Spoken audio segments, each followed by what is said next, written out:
નમસ્કાર. નિર્માણ ન્યૂઝની વિશેષ રજૂઆત સાથે હું છું યજ્ઞ ત્રિવેદી. દર્શક મિત્રો, આજે નિર્માણ ન્યૂઝની વિશેષ રજૂઆતમાં ચર્ચા વિચારણા કરવાની છે એક સૌથી મહત્ત્વના મુદ્દાને લઈને, કે જે અત્યારે સૌથી વધારે ગુજરાતમાં ચર્ચાતો પણ મુદ્દો જોવા મળી રહ્યો છે.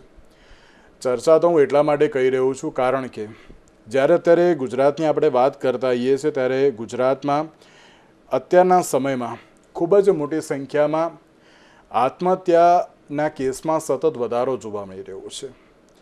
અને સાથે જ્યારે આત્મહત્યાની આપણે વાત કરતા હોઈએ, સ્યુસાઇડલ કેસમાં જ્યારે વધારો થતો હોય તો તેને રોકવા પણ બહુ જરૂરી જોવા મળતા હોય છે. અને આમાં માત્ર ને માત્ર કોઈ એક વ્યક્તિ, પરિવારજન કે પછી સગા સંબંધીઓની માત્ર જરૂરિયાત નથી હોતી, પરંતુ આખા સમાજની આમાં જરૂર જોવા મળતી હોય છે.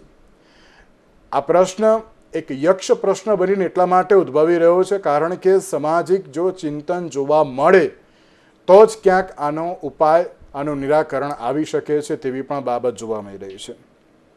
બીજી બાજુ એક એમ પણ કહી શકાય કે સમાજ માટે એક મોટા પડકાર સમાન પણ છે, કારણ કે આત્મહત્યાની આપણે આ પહેલાં પણ ઘણી બધી જે ચર્ચા વિચારણાઓ કરેલી છે કે ખબર નથી પડતી કે ના આ આત્મહત્યા અત્યારે તો વ્યક્તિ કરશે કે કેમ કરશે, શું કરવા કરશે, તેવી પણ બાબતો ઘણી બધી જોવા મળતી હોય છે.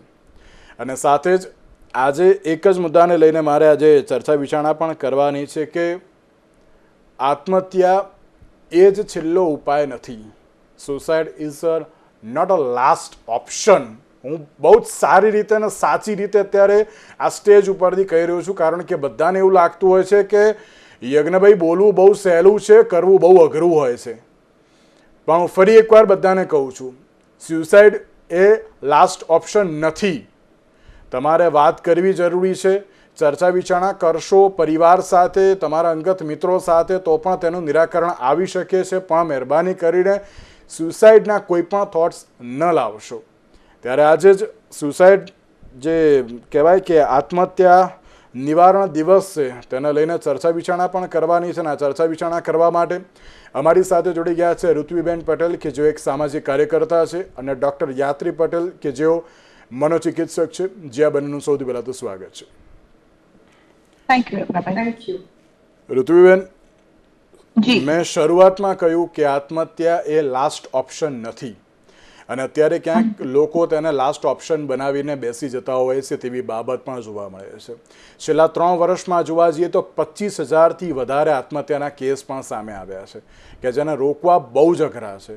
અને તેમાંથી 40% એટલે કે 40% યુવાનો જોવા મળી રહ્યા છે. અને દરરોજ આશરે 160 જેટલા યુવાનો આત્મહત્યા કરતા હોય તેવો પણ એક આંકડો સામે આવ્યો છે. અને હું આંકડો એટલા માટે કહી રહ્યો છું કારણ કે સમાજ માટે એક પડકારજનક બાબત છે, અને આમાં એક સામાજિક ચિંતન પણ બહુ જ જરૂરી બને છે. આપની પ્રતિક્રિયા, અને સાથે જ આજે આત્મહત્યા નિવારણ દિવસ પણ છે તેના લઈને પણ આપની ટૂંકમાં એક પ્રતિક્રિયા. જી યજ્ઞભાઈ, સૌથી પહેલા તો આપણે કહ્યું કે આ એક સમાજ માટે, આપણા દેશ માટે, અને ઇનફેક્ટ આંતરરાષ્ટ્રીય કક્ષાએ આ એક યક્ષ પ્રશ્ન બની ગયો છે. અને બહુ સાચી વાત છે, આપે જે આંકડા આપ્યા એ આપણે ગુજરાતના આંકડા આપ્યા, પણ ભારતભરમાં દર વર્ષે લગભગ 1.6 લાખ જેટલા આત્મહત્યાના કિસ્સાઓ નોંધાય છે. અને એમાં આ તો આપણે જે લોકો સુસાઇડ કરે છે અને પોતાનો જીવ ગુમાવે છે એનું જે રિપોર્ટિંગ થાય છે એની વાત છે. પણ 20થી વધારે એક વ્યક્તિ જ્યારે રિપોર્ટિંગ એક સુસાઇડનું થાય છે એની પાછળ 20થી વધારે, એનાથી 20 ગણા એ સુસાઇડના અટેમ્પ્ટ થાય છે. અને એ કે રિપોર્ટ નથી થતા, એના આંકડા બહુ સ્પષ્ટપણે બહાર નથી આવતા. એટલે આપણે બહુ સાચી વાત કહી કે આ છે ને, કોઈ જ્યારે આંકડા આટલા મોટા આવતા હોય, આની આટલી મોટી એની અસર જોવા મળતી હોય, તો આ કોઈ વ્યક્તિનું વ્યક્તિગત ફેલિયર નથી. આ આપણું એક આખું એક સામાજિક ફેલિયર કહી શકાય. ક્યાંક ને ક્યાંક અનેક કારણોસર આપણે એક સમાજ તરીકે એક એવો તંદુરસ્ત સમાજ નથી બનાવી શક્યા કે આ આંકડાઓને આપણે બધા જ ભેગા મળીને એને પ્રિવેન્ટ કરી શકીએ, એને ઓછા કરી શકીએ. અને એના માટે જ કદાચ આંતરરાષ્ટ્રીય સ્તરે આવા દિવસો આપણે ઉજવવા પડે, અને ઉજવવા કરતા આવા દિવસો એને સ્પેસિફિકલી આત્મહત્યાઓ ઓછી થાય એના માટેની ચર્ચા થાય, એના નિવારણો આવે, એના પર લોકોનું વધારે ધ્યાન કેન્દ્રિત થાય, એની વાતો કરવામાં આવે, એના માટે આજનો દિવસ ફાળવવામાં આવ્યો છે. હવે આપે કહ્યું કે આત્મહત્યા એ ક્યારે લાસ્ટ ઓપ્શન નથી હોતું, તો અહીંયા હું એ વાત ખાસ કહેવા માંગીશ યજ્ઞાભાઈ, આત્મહત્યા એ ક્યારેય કોઈનું ફર્સ્ટ ઓપ્શન પણ નથી હોતું. કોઈ વ્યક્તિ સીધું જીવન ટૂંકાવી દેવાનું કે પોતાના જીવનનો અંત લાવી દેવાનું એવું કોઈને સીધો વિચાર ના આવે. એની પાછળ હેટ એટલી લાંબી એક માનસિક, સામાજિક દરેક લેવલથી એટલા બધા લેવલ માણસ પસાર થાય છે અને પછી છેલ્લે એવું લાગે છે કે હવે જીવનમાં બીજું કશું જ બચ્યું નથી, બીજા કોઈ ઓપ્શન છે નહીં, એટલે હવે આના સિવાય મારી પાસે કોઈ રસ્તો નથી. પણ અહીંયા આપની વાત સાચી કે જ્યારે એવું લાગે ને કે આના સિવાય મારી પાસે કોઈ રસ્તો નથી, એક વસ્તુ આપણે બહુ જ સરસ રીતે સમજીએ અને એને દરેક વ્યક્તિના મનમાં ઉતારીએ કે આત્મહત્યાનો વિચાર આવવો એ ખોટી બાબત નથી. આત્મહત્યા કરવાની ઈચ્છા થવી કે એના સિવાયનો કોઈ ઓપ્શન ના લાગવો એ ખરાબ વસ્તુ નથી. પણ સાચી તાકાત અને સાચી કેળવણી એમાં છે જ્યારે આ વિચાર આવે તો પણ આપણે એને ઓવરકમ કેવી રીતે કરીએ. એક ટાઈમે એવું સૂઝે પણ ખરું કે હવે મારે જીવન જીવવા જેવું નથી લાગતું, આના પાછળ મને હવે આનાથી આગળ કશું ઉપાય નથી જણાતો, એ વિચાર આવે ત્યારે શું કરવું, એ છેલ્લી કટોકટીની એ જે ઘડીઓ હોય છે એના માટે આપણે ખાસ કરીને આપણા યુવાનોને અને બાળકોને કેળવણીના માધ્યમથી તૈયાર કરીએ ને તો તંદુરસ્ત સમાજ એ આત્મહત્યાના વિચાર ના આવે એ નહીં, પણ વિચાર આવે તો એને કેવી રીતે અટકાવવા અને ત્યારે ખાસ શું કરવું એ વસ્તુ ઉપર આપણે ફોકસ કરીએ તો ચોક્કસપણે આ જે 15 થી 29 વર્ષના આપે જે આંકડા કયા કે યુવાનો મોટા ભાગના આ સકંજામાં સપડાય છે, 15 થી 29 વર્ષની ઉંમર છે, તો એને આપણે વધારે ફોકસ કરીને એમાં કંઈક નિવારણ લાવવાના પ્રયત્નો કરી શકીએ. બિલકુલ સાચી વાત છે. અત્યારે નિવારણના ઉપાયો જે બહુ જરૂરી છે, નો ડાઉટ કારણો પણ અત્યારે શીખવા સમજવા પણ બહુ જરૂરી જોવા મળતા હોય છે. ડૉક્ટર યાત્રી, આ પહેલાં પણ આપણે એક સુસાઇડ એટેમ્પ્ટને લઈને ચર્ચા વિચારણા કરી હતી કે જેમાં આપે કહ્યું હતું કે અત્યારે કારણો નહીં પરંતુ આને રોકવા કેવી રીતે તે એક સૌથી મહત્ત્વની બાબત છે. અને આજે જ્યારે સુસાઇડ પ્રિવેન્શન ડે છે અને જેમાં યુથ ખૂબ જ મોટી સંખ્યામાં આમાં સપડાયેલું પણ જોવા મળી રહ્યું છે. 40% જ્યારે યુથ હોય અને દરરોજના 160 યુવાઓ મરે છે તેવો જે આંકડો સામે આવતો હોય ત્યારે ચોક્કસથી સમજવું પણ બહુ જરૂરી છે કે જ્યારે સુસાઇડનો વિચાર આવતો હોય છે તો એ વ્યક્તિને અત્યારે તો ઓળખી કેવી રીતે શકાય, તે એક સૌથી મહત્વની બાબત છે. સો જેવું ઋત્વિબેને કીધું ને, આઈ ટોટલી અગ્રી વિથ હર કે જે સુસાઇડના એકચ્યુઅલ કેસીસ હોય છે ને એ બધા તો ક્યારેય રજિસ્ટર થતા જ નથી. ઘણા એક્સિડેન્ટલ કેસીસમાં જતા રહે છે, ઘણા જે એમને તો અટેમ્પ્ટ્સ અને કેસીસની વાત કરું તો કેસીસમાં જ કહું છું કે જે કેટલા બધા રજિસ્ટર નથી થતા, બીકોઝ 2017 પહેલા સુસાઇડને ક્રિમિનલાઇઝ કરવામાં આવ્યું હતું. સો અત્યારે હજુ બી લોકોને ક્યાંક ને ક્યાંક એ ફિયર હોય છે, તો ઘણા લોકો તો એવા સિમ્ટમ્સ બી જો એડમિટ થાય ને તો યુ ડોન્ટ ટેલ ધેમ કે આ સુસાઇડલ કેસ છે. એના સિવાય પણ જે અટેમ્પ્ટ્સ છે ને એ આપણા સ્ટેટિસ્ટિક્સ પ્રમાણે ઘણા વધારે છે, ઘણા વધારે. અને અટેમ્પ્ટ સિવાય જે આઈડિયેશન ને જેસ્ચર છે, કેવું કે મને વિચાર આવ્યો, મેં પ્રયત્ન કર્યો, ક્યાંક હેઝિટેશન કટમાર્ક મારી દીધો, ક્યાંક મેં વિચાર્યું કે હું આવું કરું, ગઈ અટકી ગયા, એને જેસ્ચર કહેવાય અમારી ભાષામાં, અને વિચાર આવું એને આઈડિયેશન કહેવાય. એ બધા તો એ લેવલ પર છે કે જ્યારે મને એવું લાગે છે કે હરેક માણસને ક્યારેક ને ક્યારેક એવું થતું હશે, તો એને આપણે 100%માં મૂકી દઈએ. Now coming back to the question કે જ્યારે આ વર્લ્ડ સુસાઇડ પ્રિવેન્શન ડે ને આપણે એવરી યર એટલે સેલિબ્રેટ કરીએ છીએ કે લોકોને આપણે કહી શકીએ કે પ્રિવેન્ટેબલ છે સુસાઇડ. પ્રેક્ટિકલી જોવા જઈએ ને તો સુસાઇડ કરતા માણસને આપણે કદાચ એ પોઈન્ટ પર એટલું કોમનલી નહીં અટકાવી શકીએ, પણ પ્રિવેન્શન એ વસ્તુ છે કે જ્યારે આપણે અવેરનેસ લાવીએ ને ક્યાંક ને ક્યાંક, જ્યારે આ બધા વિશે વાત કરીએ, આપણે લોકોને અવેર કરીએ કે તમને જે થાય છે તમે એકલા નથી, ઘણા લોકોને આવું થાય છે, અમને પણ આવું થાય છે. જ્યારે એ લોકો જે એકચ્યુઅલી સફર કરી રહ્યા છે એ લોકો બોલે કે અમને પણ આવું થાય છે અને આમાંથી નીકળી શકાય છે, એક રસ્તો છે બહાર નીકળવાનો, એ પ્રિવેન્શન થયું કે આપણે અવેરનેસ ક્રિએટ કરીએ છીએ, લોકોને પ્રેરીએ છીએ કે એના તરફ કઈ રીતે બહાર નીકળવાનું એમાંથી, એને આપણે પ્રિવેન્શન કહીએ. હવે જે એવા લોકો છે કે ક્યાં આપણે જોવા તમને એવું લાગશે ઘણીવાર કે ઘણી બધી વાર છે લોકો એક્ટિવલી તમને આવું કહી દેશે કે મને લાઈફમાં કશું ગમતું નથી, લાઈફમાં આવું લાગે છે ત્યારે છે ને આપણા જ જેવા લોકો એમને એમ કહે છે આવું તો બધાની જોડે, why are you complaining about this, just go and have a cup of coffee, go and have this, આવી રીતે કરી આવો. એમની વસ્તુને આપણે ક્યારે સિરિયસલી નથી લેતા. તો આ પહેલા તો આપણા જેવા લોકોએ એક વસ્તુ ક્યાંક ને ક્યાંક આપણે સિરિયસલી લઈશું ને, એમની વાતને સાવ રીતે જવા નહીં દઈએ, સાંભળીશું કે ઓકે શું થાય છે એક્ઝેક્ટલી, બરાબર. તો આપણે સ્ક્રીન કરી શકીએ, બધા જ લોકો જેટલા બી છે બધા સ્ક્રીન કરી શકીએ છીએ આ બધા સિમ્ટમ્સ. ઘણા બધાને એવા બી સિમ્ટમ્સ આવતા હોય છે કે જે બહુ નોર્મલી એ લોકોને આવા વિચાર આવતા હોય પછી જતા રહે.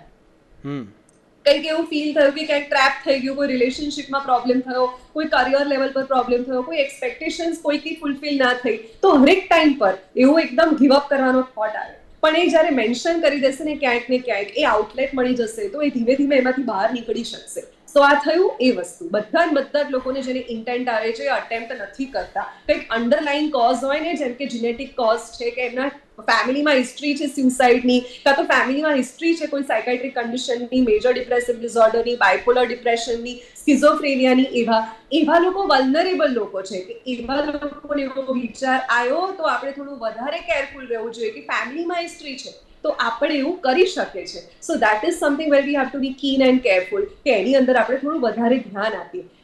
અને આ ધ્યાન હું બધાને આપવાનું કહું છું, not somebody who is just a mental health professional કે બધા, everybody. So these are the symptoms or signs which we can see. Again, suicide છે ને એ વોર્નિંગ વગર બી આવી શકે. એવું નથી કે બધા જ લોકો ક્યાંક ને ક્યાંક સિમ્ટમ્સ કે પર્સનાલિટી વાઇઝ એના સિમ્ટમ્સ અલગ હોય. અમુક લોકો જ એવા હોય કે બોલે જ નહીં, ઇમ્પલ્સ કશું બોલશે નહીં ને અચાનકથી એવું કંઈ અટેમ્પ્ટ કરશે. સો એવું પણ આપણે જોઈશું. તો પર્સનાલિટી વાઇઝ હરેક માણસના ઇન્ટેન્ટ, જેસ્ચર, અટેમ્પ્ટ અલગ અલગ રહેવાના છે. પણ ક્યાંક ને ક્યાંક આપણે એમનું કંઈક અંડરલાઈન સમજી શકીએ ને, પર્સનાલિટીની અંડરલાઈન સમજી શકીએ ને, તો પણ ક્યાંક આપણે એને પ્રિવેન્ટ કરી શકીશું. અને the most common way of preventing is awareness. ક્યાંક બધી જ જગ્યાએ બધા જ લોકો જેટલું એમને સમજાય છે એટલું અવેરનેસ આવે. હું એટલું તો માનું છું કે સાયકાઇટ્રિક કન્ડિશન્સ બહુ વધી ગઈ છે, તો કેટલા બધા સર્વાઈવર્સ છે, સ્યુસાઇડ સર્વાઈવર્સ છે, કેટલા બધા મેજર ડિપ્રેસિવ ડિસઓર્ડર ને બાયપોલર ડિપ્રેશનના ફાઇટર્સ છે કે જે લોકો બધા ઓન ટ્રીટમેન્ટ બેટર છે કાં તો વિધાઉટ ટ્રીટમેન્ટ બેટર છે. એ લોકો બી આ પ્રમોટ કરશે ને વિધાઉટ એની હેઝિટેશન, તો પણ ઘણી બધી લોકો, મતલબ હું પ્રમોટ કરીશ એનાથી એમના પ્રમોશનથી વધારે લોકો પ્રેરાશે એવું મને લાગે છે. બિલકુલ સાચી વાત છે. અને ઋત્વિબેન, જે પ્રમાણે ડૉક્ટર યાત્રીએ કહ્યું કે આત્મહત્યાને ઘણીવાર સમાજમાં એક ટેબુ તરીકે જોવામાં આવે છે અને તેના ઉપર ખુલીને કોઈ અત્યારે ચર્ચા વિચારણા કરી શકતું નથી. અને જે પ્રમાણે તેમણે કહ્યું ને કે અમુક લોકો એમ કહી દેતા હોય છે કે ના સુસાઇડલ થોટ્સ આવે છે, મરી જવું છે, હવે મને કંઈ મજા નથી. અને આપે પણ એક આપણે જ પેનલ ઉપર જે ચર્ચા કરી હતી કે એક છોકરી જે અમદાવાદમાં એક સ્કૂલની છોકરી હતી કે જે સ્કૂલમાં આવી, શાંતિથી ભણી અને અચાનક જેણે સુસાઇડ એટેમ્પ્ટ કરી લીધું હતું. આઈ થિંક 3જા કે 4થા માળેથી એણે પડતું મૂક્યું હતું તેવી પણ બાબત થઈ હતી. એટલે આ જે ટેબુ તરીકે જોવામાં આવતું હોય છે ને, સમાજમાં ક્યાંક ખુલ્લી ચર્ચા નથી કરવામાં આવતી, તેને લઈને આપ શું કહેશો? કારણ કે હજુ પણ લોકો એમ કહે છે કે આવી બધી બાબતો લઈને ચર્ચા ન થાય, આની ઉપર ચર્ચા ન કરવી જોઈએ, આ યોગ્ય નથી. તને લોકો ગાંડો સમજશે કે ગાંડી સમજશે, આવું બધું ના કરાય, આવું બધું આપણા પેલું કહેવાય ને કે ના પરિવારમાં આવું કોઈએ કર્યું નથી, આવું કહીશ તો લોકો શું કહેશે, એવી પણ ક્યાંક બાબત થતી હોય છે. એટલે ક્યાંક અંદર ને અંદર વ્યક્તિ ગુંગળાતો હોય છે ને ક્યાંક બોલી શકતો નથી ને એના કારણે પણ આ પ્રકારની પરિસ્થિતિ જોવા મળતી હોય છે. શું કહેશો આપ? બહુ જ સાચી વાત છે યજ્ઞભાઈ. યાત્રીબેને કહ્યું અને આપે જે પ્રશ્ન પૂછ્યો એ 100% સાચો પ્રશ્ન છે, સાચી વાત છે કે આપણા સમાજમાં સુસાઇડ તો બહુ દૂરની વાત છે, નાનામાં નાની માનસિક સમસ્યાઓને પણ હજુ પણ ટેબુ તરીકે લેવામાં આવે છે. નો ડાઉટ એક એવો વર્ગ છે કે જે હકીકતમાં હવે સમજી રહ્યો છે, સ્વીકારી રહ્યો છે, એ એના માત્ર પ્રિવેન્શન અને ક્યોર બંનેના ઉપર કામ કરી રહ્યો છે. પણ આ વર્ગનો એ બહુ નાનો વર્ગ છે. હજુ પણ મોટા ભાગનો સમાજ આ બધી વસ્તુઓને છે ને ક્યાંક ને ક્યાંક આ વાતોને, આ મુદ્દાઓથી અભડછેટ અનુભવે છે. એટલે જ મેં પહેલા કહ્યું કે જ્યારે સુસાઇડ થાય છે ને, એ આટલા મોટા આંકડાઓ જ્યારે આવતા હોય એને વ્યક્તિગત ફેલિયર ના કહેવાય, એ આપણું સામાજિક ફેલિયર દે છે, કારણ કે એક સમાજ તરીકે આપણે એવું એક માહોલ નથી ઊભો કરી શક્યા કે જેમાં આ બધી વિષયોની ચર્ચા છે નિખાલસતા સાથે નોન જજમેન્ટલ રીતે આપણે વાત કરી શકીએ. હવે તમે સમજો કે યાત્રીબેને બહુ સારું કહ્યું કે દરેક વ્યક્તિ એ કોઈ એ લેવલ પર એને આઈડેન્ટિફાઈ કરવાનું, કોઈ પણ જાતની માનસિક પરિસ્થિતિમાંથી પસાર થતું હોય તો સૌથી પહેલા આવે આઈડેન્ટિફિકેશન. તમને કોઈ પ્રોબ્લેમ થઈ રહ્યો છે. હવે મોટા ભાગના લોકો અહીંયા જ ફેલ થઈ જાય છે કે માનસિક કોઈ પણ પરિસ્થિતિમાંથી પસાર થતા હોય તો એમને પોતાને જ નથી સમજ પડતી. સમજ પડે છે તો કોઈને કહી નથી શકતા, કોઈને કહે છે તો પાછું તમે જે કહ્યું એ પ્રમાણે એક સમાજનું ટેબુ આવી જાય છે કે લોકો આમ કહેશે, લોકો તેમ કહેશે, હાય હાય થઈ જાય છે આપણા સમાજમાં.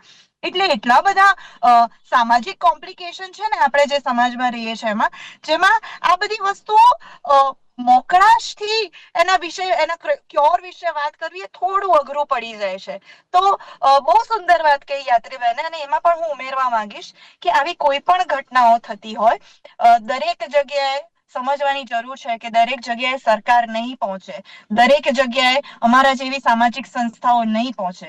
દરેક વ્યક્તિ જે માનસિક કોઈ પણ પરિસ્થિતિમાંથી પસાર થાય છે એ સંપૂર્ણપણે શક્ય નથી કે દરેક માનસિક રોગમાંથી પસાર થતા વ્યક્તિઓ સંપૂર્ણ મનોચિકિત્સકો પાસે પહોંચશે, એ પણ શક્ય નથી. પણ એ ચોક્કસપણે શક્ય છે કે દરેક વ્યક્તિ પોતાની જગ્યાએ ઇન્ડિવિજ્યુઅલી વ્યક્તિગત રીતે હીરો બનવાનો પ્રયત્ન કરે. અને એ હીરો એટલે શું? તમારે કોઈ સુપરમેન નથી બની જવાનું, કોઈ દોડીને કોઈની મદદે નથી પહોંચી જવાનું.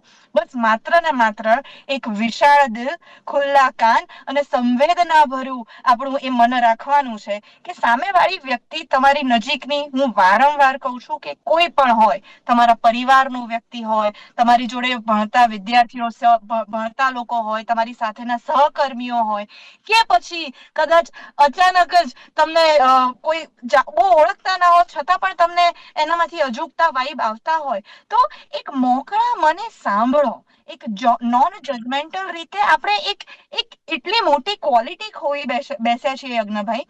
આપણી ભારતીય પરંપરા છે ને વર્ષોથી એવું કહેવાય છે કે આપણી સંસ્કૃતિ એ સંવાદની સંસ્કૃતિ છે, પણ આ સંવાદને આપણે બધા અત્યારે ભૂલ્યા છીએ.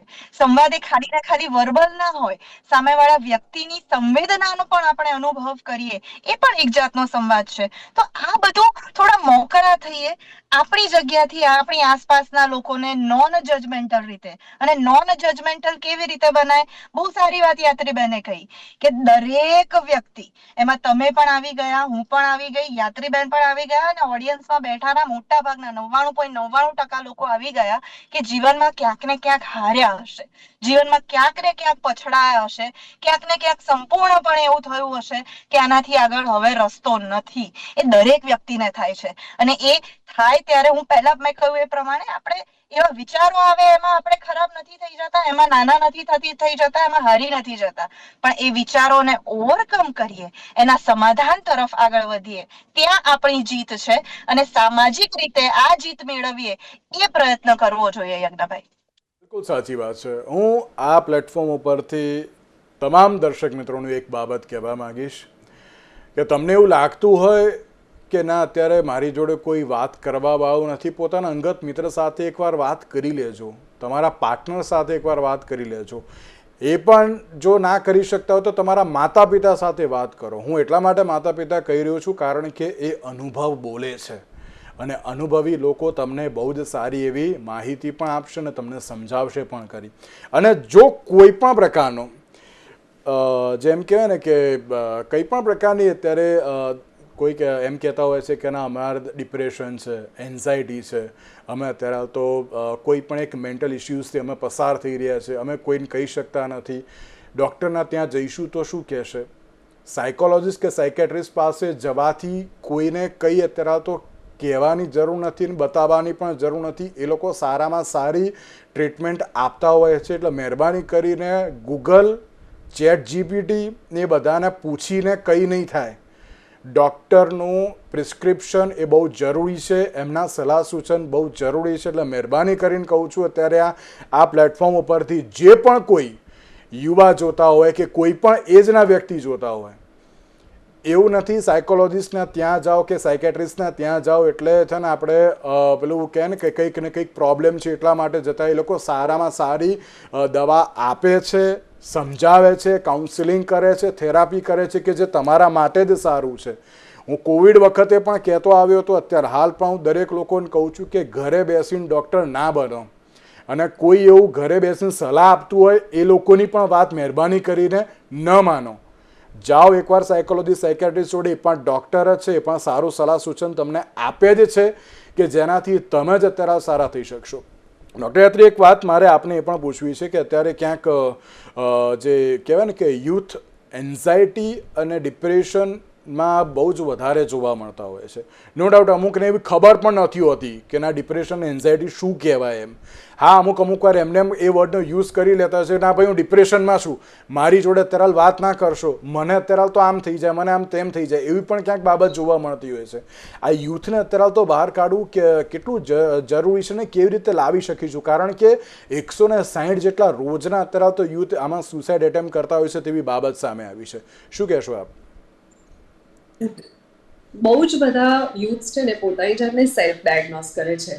ઘણીવાર અમે બી જોતા હોઈએ છીએ કે એ લોકો જેટલા ઓનલાઈન સાઇટ્સ છે, પછી ચેટ જીપીટી છે, એમાં પોતાના સિમ્ટમ્સ જે બિઝાર રીતે હોય એ નાખીને પોતાનું ડાયગ્નોસિસ ક્રિએટ કરે છે. અને એ ડાયગ્નોસિસની ઉપર જે ટ્રીટમેન્ટ આપે એની અંદર એ ઘણું બધું ફોલો કરતા કરતા વચ્ચે અટકી જાય છે. So this happens to a lot many youths, જે મેં જોયું છે અને એ લોકો કરતા હોય છે. એકચ્યુઅલ વે ઓફ સ્ક્રીનિંગ એ નથી હોતો. તમે જ્યારે એક્સેસિવ લોડ ઓફ ઇન્ફોર્મેશન ક્યાંક નાખી રહ્યા છો અને લઈ રહ્યા છો, તો જે એકચ્યુઅલી તમને નથી ને તમે એ બધી વસ્તુ પણ પોતાની જાતને આપશો કે ક્યાંક તમને એ વસ્તુ ફીલ થવા માંડશે. આ હ્યુમન મેન્ટાલિટી છે. એટલે એક વસ્તુ એ so there we should draw a line કે ઇન્ફોર્મેશન ક્યાંથી મેળવવીને બહુ ઇમ્પોર્ટન્ટ છે.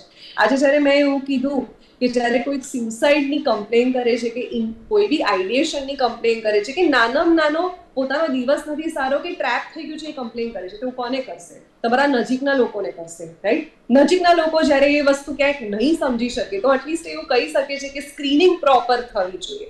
હરેક વસ્તુમાં જો એ પ્રોપર સ્ક્રીન થઈને ડાયગ્નોસ થાય, જરૂરી નથી કે હરેકને હરેક સિમ્ટમ એ એન્ઝાયટી ડિપ્રેશનમાં સેટ થાય. જરૂરી નથી કે હરેકને હરેક કન્ડિશનને મેડિકેશન સાથે કે થેરપી સાથે ટ્રીટ કરવી પડે.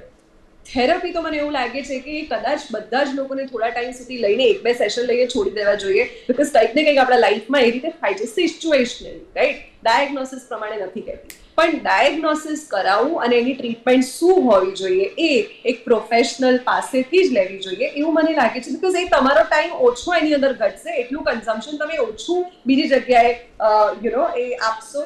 So if you go and screen yourself, get screened yourself from a professional person, તો એક તો તમારું સ્ક્રીનિંગ થઈ ગયું, તમારું ડાયગ્નોસિસ તમને ખબર પડી ગઈ. ટ્રીટમેન્ટની જરૂર નથી તો એ તમને કહી દેશે, ટ્રીટમેન્ટની જરૂર છે તો બી તમને કહેશે કે આટલો સમય લેવાની ને પછી છોડી દેવાની. એવું પણ નથી થતું કે લાઈફ ટાઈમ ટ્રીટમેન્ટ ચાલે છે કોઈ પણ સાયકાઇટ્રિક કન્ડિશનની. તો એ બી બહુ લોકોને મિથ હોય છે કે એકવાર હું કોઈ બી થેરેપિસ્ટ કે સાયકાઇટ્રિસ્ટ પાસે જઈશ ને તો લાઈફ ટાઈમ મારી દવા ચાલશે. એવું પણ નથી હોતું. Duration wise, symptoms wise, severity wise આપણે એની ટ્રીટમેન્ટનો ડ્યુરેશન હોય 3 months, 6 months, 1 year, and then we ધીમે ધીમે we stop it and taper it. So that is how it is done. એના સિવાય મને એવું ફીલ થાય છે કે યંગ લોકો આ એક એસ્પેક્ટ થયો વિચારવાનો. બીજો એસ્પેક્ટ એ પણ છે કે બીકોઝ ક્યાંક ને ક્યાંક જેમ આપણે આ મીડિયા થ્રુ કે કોઈ બી જગ્યાએથી ક્યાંક અવેરનેસ ક્રિએટ કરી રહ્યા છીએ, તો એટલે એ લોકો ઘણી બધી વસ્તુમાં વિચારે છે, અવેર થાય છે, એ કીન છે. એટલે એના માટે પણ એ લોકો સામે આવે છે કે મને આવું કદાચ થઈ રહ્યું હોઈ શકે. That is one thing. તો જો એ વસ્તુ છે કે એમને થઈ રહ્યું હોઈ શકે તો કરેક્ટ ડિરેક્શન આપવી એ આપણા માટે ઇમ્પોર્ટન્ટ છે, રાઈટ? તો આપણે ક્યાંક ને ક્યાંક એના ક્યોર સુધી પહોંચી શકીશું, એના મેનેજમેન્ટ સુધી પહોંચી શકીશું. તો 2 એસ્પેક્ટ છે અને બંને એસ્પેક્ટમાં મને કશું એવું સિગ્નિફિકન્ટ ખોટું નથી લાગતું, ખાલી ડિરેક્શન કરેક્ટ હોવી જોઈએ એવું મને ફીલ થાય છે. અને રહી વાત બીજી વસ્તુની, તમે જેમ કહો છો કે યુથને કયા ડિરેક્શનમાં લઈ જાઓ, મને લાગે છે કે youth knows its direction. somewhere. When today we talk about suicide prevention, તો મને એવું લાગે છે કે આપણી સોશિયલી બહુ મોટી જવાબદારી છે કે એમને ત્યાંથી આપણે બહાર કાઢીએ, કેમ કે Okay. લાઈફમાં બહુ આગળનો સ્કોપ છે કે આ ઘણું બધું એ કરી શકે છે, એટલા સક્ષમ છે. ખાલી એ જી. જે વીક મુવમેન્ટ્સ છે ને એમાંથી આપણે એમને બહાર કાઢીએ ઇમ્પોર્ટન્ટ છે. જો યુથ સક્ષમ નહીં હોય ને આ કન્ટ્રીનો, તો આપણે આગળ ચાલીને કશું નહીં કરી શકીએ. બિલકુલ, તો બિલકુલ બહુ સાચી વાત છે. ઇમ્પોર્ટન્ટ છે. જ્યારે આપણે એડિક્શનની ને સુસાઇડની વાત કરીએ ને, તો આપણે બહુ રિસ્પોન્સિબલ સિટીઝન્સની જેમ વાત કરવી જોઈએ અને એમને પાછા ખેંચવાના છે ક્યાંક ને ક્યાંકથી આપણે. Okay. So that is something જે આપણા બધાની રિસ્પોન્સિબિલિટી એક 10 સેકન્ડ આ બંનેને આપું છું, એક મેસેજ શું આપશો દરેક લોકોને, ડોક્ટર યાત્રી? ફર્સ્ટ મેસેજ એ આપીશ આજે વર્લ્ડ સુસાઇડ પ્રિવેન્શન ડે પર કે છે ને, ક્યારે બી તમને એવું ફીલ થાય કે મને હેલ્પની જરૂર છે, તો always seek for it. Because help છે ને ક્યારે પણ એવું નથી કે સાઇન ઓફ વીકનેસ છે. લોકોને જે લાગવું એ લાગે, ના એ વીકનેસ છે, ના લેક ઓફ વિલ પાવર છે, ના લેક ઓફ ઇન્ટેલેક્ટ છે. એ બહુ જ મોટી સ્ટ્રેન્થની નિશાની છે અને ઓલવેઝ એ સીક કરવી જોઈએ અને help will always be available. બિલકુલ. ઋતુબેન, એક લાસ્ટ એન્ડ ફાઇનલ મેસેજ. જી, ચોક્કસપણે એક્સપર્ટ્સની એડવાઇસ, એક્સપર્ટ્સની સલાહ એ દરેક વસ્તુઓમાં બહુ જ સૂચક એમનો રોલ હોય છે. અને દરેક વ્યક્તિને કહેવા માંગીશ કે જિંદગીનો સાદો નિયમ છે, ટાઈમ છે ને ક્યારે એક સરખો ટકતો નથી. જેમ સારો ટાઈમ કાયમ ટકતો નથી, એમ ખરાબ ટાઈમ પણ કાયમ ટકતો નથી. બિલકુલ. જ્યારે પણ એવું લાગે કે આ અંત છે, હકીકતમાં અંત હોતો નથી. એનાથી આગળ પણ જીવન છે. ખાલી ને ખાલી તમારા થોડા પ્રયત્નોની અને આપણા બધાની સમજણની જરૂર છે. જો પ્રયત્ન કરીશું તો ચોક્કસપણે આ આંકડા ઉપર આપણે બધા જ બહુ સારી રીતે કાબુમાં કંટ્રોલ લાવી શકીશું. બિલકુલ, બિલકુલ. આપ બંને અમારી સાથે જોડાયા, બંનેનો ખૂબ ખૂબ આભાર. તો દર્શક મિત્રો, હું ફરી એકવાર કહું છું, કમ્યુનિકેશન ઇઝ ધ બેસ્ટ કી. મહેરબાની કરીને વાત કરી લેજો, કારણ કે વાત કરશો તો એનું નિરાકરણ લાવી પણ શકાશે. અને તેની સાથે ફરી એકવાર કહું છું, એક્સપર્ટની એડવાઇસ લેજો, જાતે ઘરે ડૉક્ટર ન બનતા. તેની સાથે આજના વિશેષ કાર્યક્રમમાં મને આપશો રજા.